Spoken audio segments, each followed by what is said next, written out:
Hello friends, welcome to all of you in my channel Vidhi Gyan. Friends, आज की इस video में अगर मैं आपसे ये कहूँ कि मैं आपको इंडियन कॉन्स्टिट्यूशन के आर्टिकल 52 से लेकर आर्टिकल 62 5 मिनट्स में लर्न करा दूंगी, तो क्या आप मेरी बात को बिलीव करोगे? मे बी आपका आंसर हो ना। तो फ्रेंड्स, आज की इस वीडियो में मैं लेकर आई हूँ वो फॉर्मूला जिससे आप इन आर्टिकल्स को टिप्स पे with in a period of 5 minutes learn कर लोगे और आप इन आर्टिकल्स को कभी भी नहीं भूलोगे। तो फ्रेंड्स, बिना डिले के स्टार्ट करते हैं हमारा वो फॉर्मूला। हमारा फॉर्मूला है पिम्ड एक कॉर्ड। पिम्ड एक कॉर्ड। पिम्ड का पहला पी, यानी ये बात शुरू होती है आर्टिकल 52 से। पी ये कहता है कि there shall be president of India. और अगर आपसे कभी ये पूछ लिया जाए कि इंडिया के फर्स्ट सिटीजन कौन है, तो वो भी प्रेसिडेंट है। इसके बाद आता है ई। ई कहता है कि executive power of union vest होगी प्रेसिडेंट में। इसके साथ डिफेंस फोर्सेस की सुप्रीम कमांड भी वेस्ट होगी प्रेसिडेंट में। फिर आता है पिम्ड में दूसरा ई। ये बात करता है प्रेसिडेंट के इलेक्शन की। प्रेसिडेंट का इलेक्शन होगा इलेक्टोरल कॉलेज के द्वारा, जिसमें कंसिस्ट होंगे both houses of elected member of both houses of parliament और elected member of legislative assembly of state. इसके बाद आता है एम। एम बताता है मैनर ऑफ इलेक्शन की प्रेसिडेंट के इलेक्शन की मैनर क्या होगी। पर क्योंकि एक लेंथी टॉपिक है और इस पर एक इलेबोरेट वीडियो बननी चाहिए, तो इस टॉपिक को मैं यहाँ डिस्कस नहीं करूंगी। इसके बाद बात करेंगे टी। टी बताता है term of office of president की प्रेसिडेंट के ऑफिस की टर्म क्या होगी। ये टर्म बताई गई है 5 इयर्स। प्रेसिडेंट अपने ऑफिस को 5 इयर्स तक हेल्ड करेंगे। और वो इस ऑफिस में बने रह सकते हैं तब तक जब तक उनका सक्सेसर एंटर ना कर ले। इस टर्म के अंदर प्रेसिडेंट की रिजाइनेशन, प्रेसिडेंट का रिमूवल दोनों ही इंक्लूड है।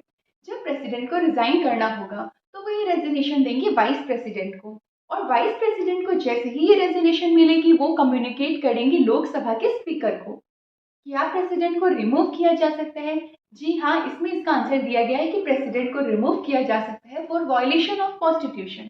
इसके बाद हम बात करेंगे हमारे फॉर्मूला के दूसरे लेटर ई क्यू इक की। तो ई बात करता है एलिजिबिलिटी फॉर री इलेक्शन।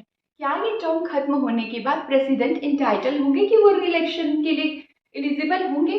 तो इसका आंसर है बिल्कुल एलिजिबल होंगे। इसके बाद आता है क्यू। क्यू बताता है क्वालिफिकेशन। क्या क्वालिफिकेशन होगी प्रेसिडेंट बनने के लिए? तो क्वालिफिकेशन बताई गई है एज 35 ईयर, इंडियन सिटीजन, और साथ ही वो क्वालिफाइड होनी चाहिए कि वो लोकसभा के मेंबर के रूप में इलेक्ट हो सके। इसके बाद हम बात करेंगे हमारे फॉर्मूला के तीसरे लेटर की, जो है CORT कोर्ट। CORT का पहला सी, जो बताता है प्रेसिडेंट के ऑफिस की कंडीशंस। क्या कंडीशंस होगी प्रेसिडेंट की ऑफिस की? जैसे ही कोई एज ए प्रेसिडेंट इलेक्ट हो जाते हैं, तो अगर वो पार्लियामेंट की 2 हाउसेस में से किसी भी हाउस के मेंबर है तो वहां से उनकी सीट वेकेट कर दी जाएगी। या अगर वो लेजिस्लेटिव असेंबली ऑफ स्टेट के मेंबर है तो वहां से उनकी सीट वेकेट कर दी जाएगी। और वो कोई ऑफिस ऑफ प्रॉफिट हेल्ड नहीं करनी चाहिए। वो इंटाइटल्ड होंगे रेंट, एमोल्यूमेंट्स और अलाउंसेस की, जो ड्यूरिंग उनकी टर्म डिमिनिश नहीं की जाएगी। इसके बाद आएगा ओ। ओ बताता है ओथ को। तो प्रेसिडेंट किसके सामने ओथ लेंगे? प्रेसिडेंट ओथ लेंगे चीफ जस्टिस ऑफ इंडिया के सामने, और अगर किसी रीजन से chief justice of India available नहीं है तो प्रेसिडेंट ओथ लेंगे सुप्रीम कोर्ट के सीनियर मोस्ट जज के सामने। फिर आता है आर। आर की। आर बताता है रिमूवल ऑफ प्रेसिडेंट या इम्पीचमेंट का प्रोसीजर। हमने पहले जाना कि प्रेसिडेंट को रिमूव किया जा सकता है फॉर वायलेशन ऑफ कॉन्स्टिट्यूशन। तो कॉन्स्टिट्यूशन के वायलेशन के लिए जब प्रेसिडेंट को रिमूव किया जाएगा तो ये एक चार्ज लाएगी पार्लियामेंट की 2 हाउसेस में से कोई भी हाउस। पर इस चार्ज को लाने से पहले, इस चार्ज को लाने का प्रपोजल एक रिजोल्यूशन के फॉर्म में होना चाहिए, जो कि 14 दिन की नोटिस के बाद ही लाया जाएगा। और इस 14 दिन की नोटिस इन रिटिंग होगी, इस पे साइन होंगे। साइन जो हाउस चार्ज लेकर के आई है उसके कम से कम 1/4 मेंबर इस पे साइन करेंगे। फिर इस प्रपोजल को पास करेंगे उस हाउस के कम से कम 2/3 मेंबर। जब ये 2/3 मेंबर उस रिजोल्यूशन प्रपोजल को पास कर देंगे, तो फिर दूसरी हाउस इस चार्ज को इन्वेस्टिगेट करेगी। प्रेसिडेंट के पास ये राइट होगा कि वो ड्यूरिंग इन्वेस्टिगेशन वहां बने रहे।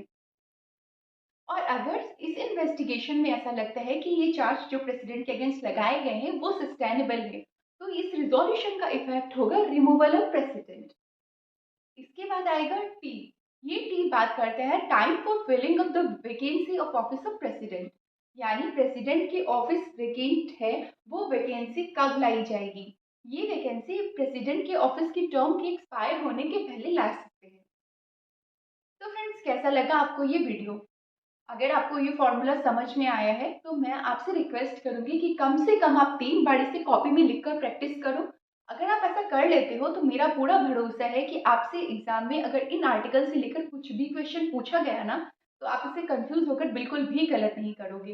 क्योंकि कई बार ऐसा होता है ना कि जब हम इन आर्टिकल्स को पढ़ते हैं तो अंदर का कंटेंट तो हमें याद रहता है, पर आर्टिकल को एक नंबर वाइज रिकॉल करना एग्जाम में मुश्किल हो जाता है और थोड़ी बहुत कंफ्यूजन में आंसर गलत हो जाते हैं।